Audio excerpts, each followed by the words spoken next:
There's one thing that every human being has to do.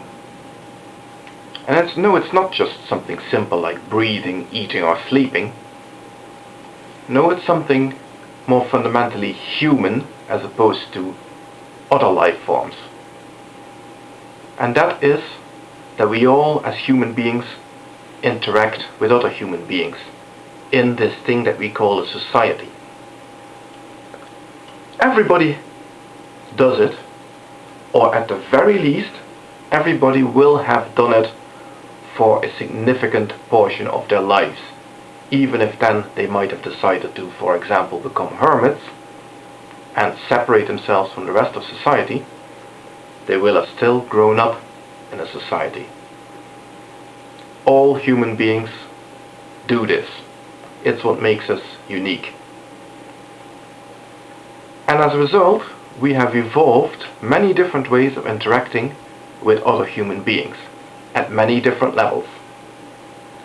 In actual fact, you might think that language is one of the higher levels at which we communicate with each other, but it isn't. It is a fairly old and fairly basic level.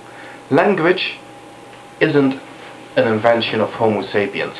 Language has been around for much longer than that. Our ancestors already had language. But what makes Homo sapiens unique, in my opinion, is the way in which we've taken the interaction with our other members of our species, our society, to the next level.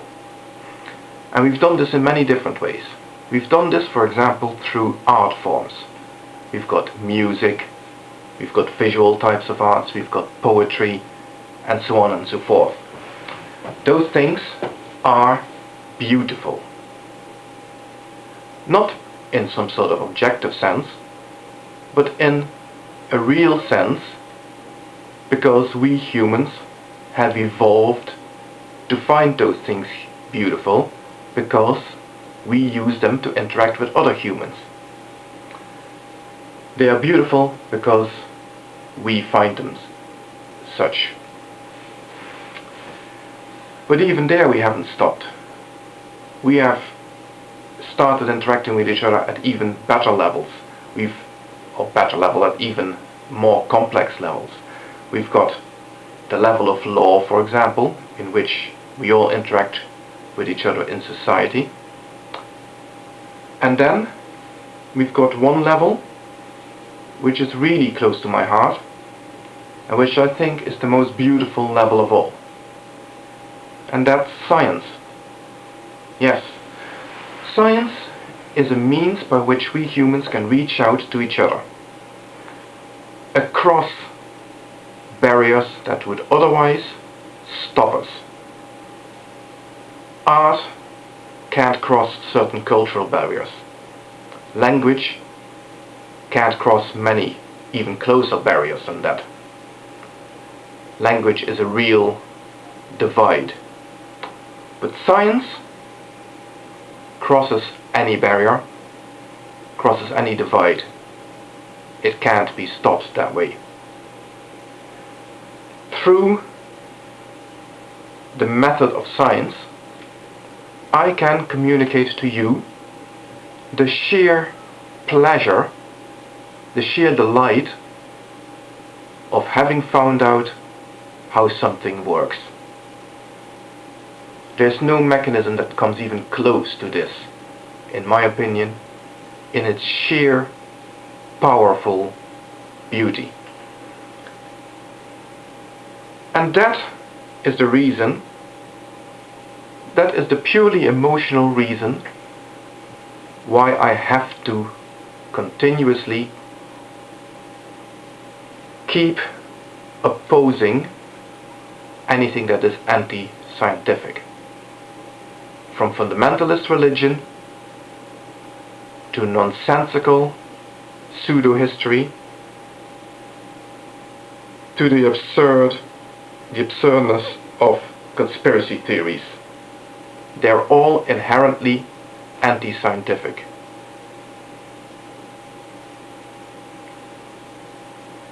Religion is in particularly guilty of this. Religion is destructive in two different ways with regards to this human interaction and human communication. In its most benign forms, it values an internal communication over communication with other human beings. And whilst it is, of course, it is necessary to sometimes be introspective and have an internal dialogue going, if that's all you have and you are no longer able to communicate with your other human beings, you've lost one of the most beautiful aspects of what it means to be human. So where religion crosses over from just being a beneficial introspective mechanism to something that causes you to withdraw from society and your other human beings, that's where religion becomes dangerous and needs to be opposed. And that is only the benign type of religion. What is even worse, and what has to be opposed vehemently, is the dogmatic style of religion. The religion that would lay claim to a level of truth and would then discourage anybody from looking out into the world and seeing what's really out there. And that is why I am so keen to stand up and be heard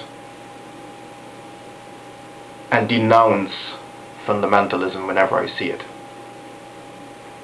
Because it is anti-scientific, and science is the most beautiful mechanism that humanity has so far invented in order to express itself. And anything that would seek to curb such expression of humanity has to be stopped. Science is too beautiful to be allowed to be bludgeoned into submission by anybody or anything. And I, for one, will not tolerate it.